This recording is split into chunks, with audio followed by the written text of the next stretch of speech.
Good morning! Welcome to Sakit TV mga ka-rider. So ito na naman kaming mga ka-rider. Kalanggala na naman kami ng jowa ko. Kung makikita, tignan para kami mga superhero na tanga-tanga na naman. And pasensyahan nyo na nga yung boses ko kung mahina. Pasensya na mga ka-rider kasi may mga natutulog na kasi. Gusto ko lang kasi siyang i-voice over kasi nga po baka maka-copyright tayo. Pasensya na mga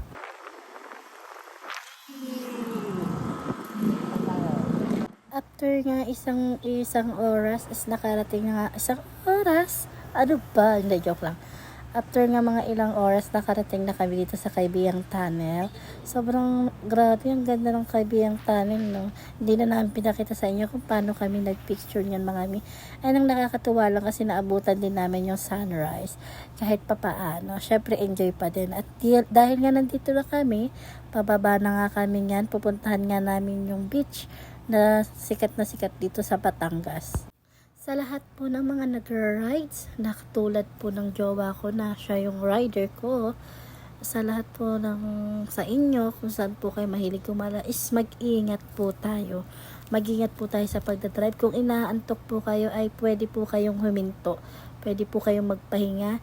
Huwag niyo pong ituloy kasi kung sakaling inaantok kayo, ay baka po maaksidente po tayo. Lahat po tayo ay mag-ingat para po lahat tayo ay safe.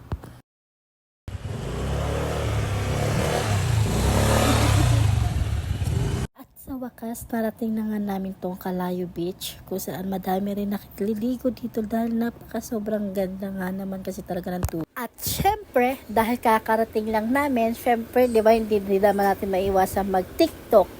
Ayan, for the TikTok kami niyan mga mi. Kaya naman, pasensya na sa inyo mga ka-rider. Pero dahil nga kakataos lang mag-TikTok, ito bad trip na ako niyan. Kasi nag-away kami ng time na yan. Kaya kung makikita nyo, yung itsura ko niyan, parang tanga. Kasi nga, naiirita ako, ayaw man lang niyang hawakan niyang kasi syempre kanina pa ako hawak, nangangalay na ako mga ka-rider. Pero papakita ko sa inyo yung place, sobrang ganda. Talagang, ay, nako, peace of mind, mga ka-rider naman talaga. Madami nga naliligo niyan eh. Kasi nga, sobrang ganda, parang ayaw mo nang umuwi. Uy, charot. At dahil nga wala akong magawa at naguhukay-hukay na lang ako dyan. Inaasar nga ako niya ng jowa ko. Bakit daw dinuhukay ko? Ayan kasi ang gagawin ko is nagbuhukay kasi ako ng heart niyan mga ka-rider. Heart. Kasi gusto ko makita yung alam niyo sa Instagram na magpipicture kayo kasi tikita yung heart. So yan yung ginagawa ko. Kasi gusto ko siyang itry kung totoo ba yung ginagawa nila na paghugukay ka sa buhangin is maaano mo yung heart na gusto mong picture, 'di ba? And pagkatapos nga nag-drawing nga ako niya ng pa-heart kineme kasi hindi ko talaga makuha yung gusto nilang mangyari. Gusto ko mangyari, hindi ko makuha. At yan nga, nagda-drawing din siya. Inasar ko pa nga siya kung nabuntis niya ba yung pusa. Joke lang mga ka-rider. Pero syempre, pagkatapos ko, ayan, nagganyan-ganyan kan mga ka-rider kasi parang ang sarap mo nang tumapak sa dagat. Nakakamiss din kasi kung lagi ka lang nagtatrabaho, di ba? Hindi ka man lang mag-chill. Sa inyo mga ka-rider, try nyo rin naman mag-chill. Wag puro trabaho lang. Mag-enjoy rin kayo, di ba? Hindi natin maiiwasan yung mag-enjoy sa kasi isang beses lang naman yan eh. Tuwing day off. Diba? Tuwing day off nyo lang naman gagawin yan. Kaya nakakapagod din, pero kailangan natin mag-enjoy dahil nga syempre alam nyo na at yan, tinatamad pa ako maligo niyan kasi sobrang aga pa nga eh. Ang aga namin dumating, alas 8. Nilalamig pa ako niyan. And ito, gumagawa nga kami niyan. Alam nyo, nagka-trending talaga sa Instagram yung mga pa-heart-heart. Mali pa nga ako dyan at nasabihan akong bobo ng aking jowa. Kaya nakakatawa, diba? Siyempre, kailangan natin magkamali din paminsan-minsan. Oh, ganyan ang mga gawin yung mga ka-rides.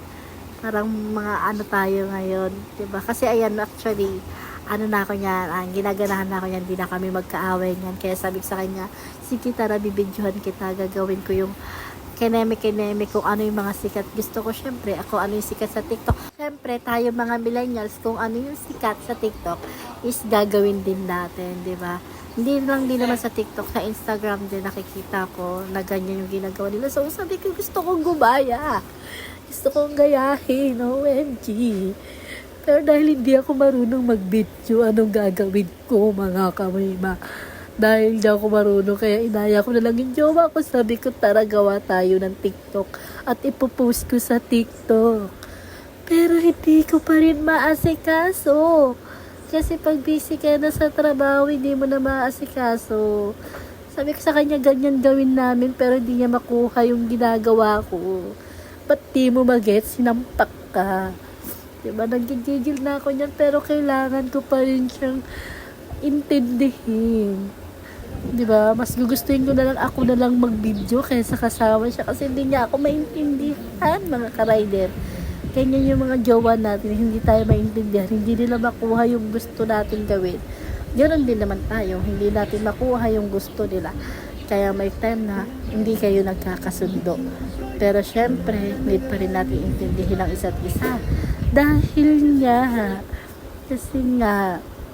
kasi nga kayo lang naman yung magkakaintindihan sa isa't isa dahil kayo lang naman yung magjowa. Diba? So, need nyo intindihin yung isa't isa dahil kayo lang naman ang magkasama habang buhay. Diba mga ka-rider? Tama naman ako, diba? Kahit anong away natin sa mga jowa natin, tayo lang din naman yung magkakaintindihan. And wag nga din naman natin sabayan yung lalaki. Once na magalit siya, wag nyo siyang sasabayan. Sa akin mga kababaihan, kung galit kayo sa kajawa nyo, huwag nyo sabayan kasi may tendency na masaktan kayo. Meron kasing mga ganun, hindi ba? Pero syempre, tayo naman, dito naman sa amin ng jowa ko, hindi naman kami ganun. Pero ito nga, at nag-video nga kami niyan, mga ka-rider. Kasi, diba, para memories sa pagkain nyo. And yan, diba, makikita nyo, oh my God, kung ganyan makikita nyo na ulap. Yan, tina-timelapse ko na ngayon kasi para mabilis matapos kasi Diyos ko, sobrang ganda, ayaw ko na umuwi. Pero dahil nga hindi pwede kasi may pasok kinabukasan, need mo pa rin umuwi. Pero sobrang ganda nga yan, and gusto ko nga sana mangyari is anahin ko yan, yung makikita ko yung sunset pero hindi na nga namin naabutan kasi gusto niya na nga lang maglakad-lakad kami niyan. And sabi ko, sige, pag naglakad tayo, pakita natin yung paan natin kasi gusto ko yung ganyan. Gusto ko yung mga trending na mga nakikita ko na gusto kong gayahin na hindi ko naman magawa-gawang asikasuhin. Diba? Para kami mga ewan yan, mga ka-rider.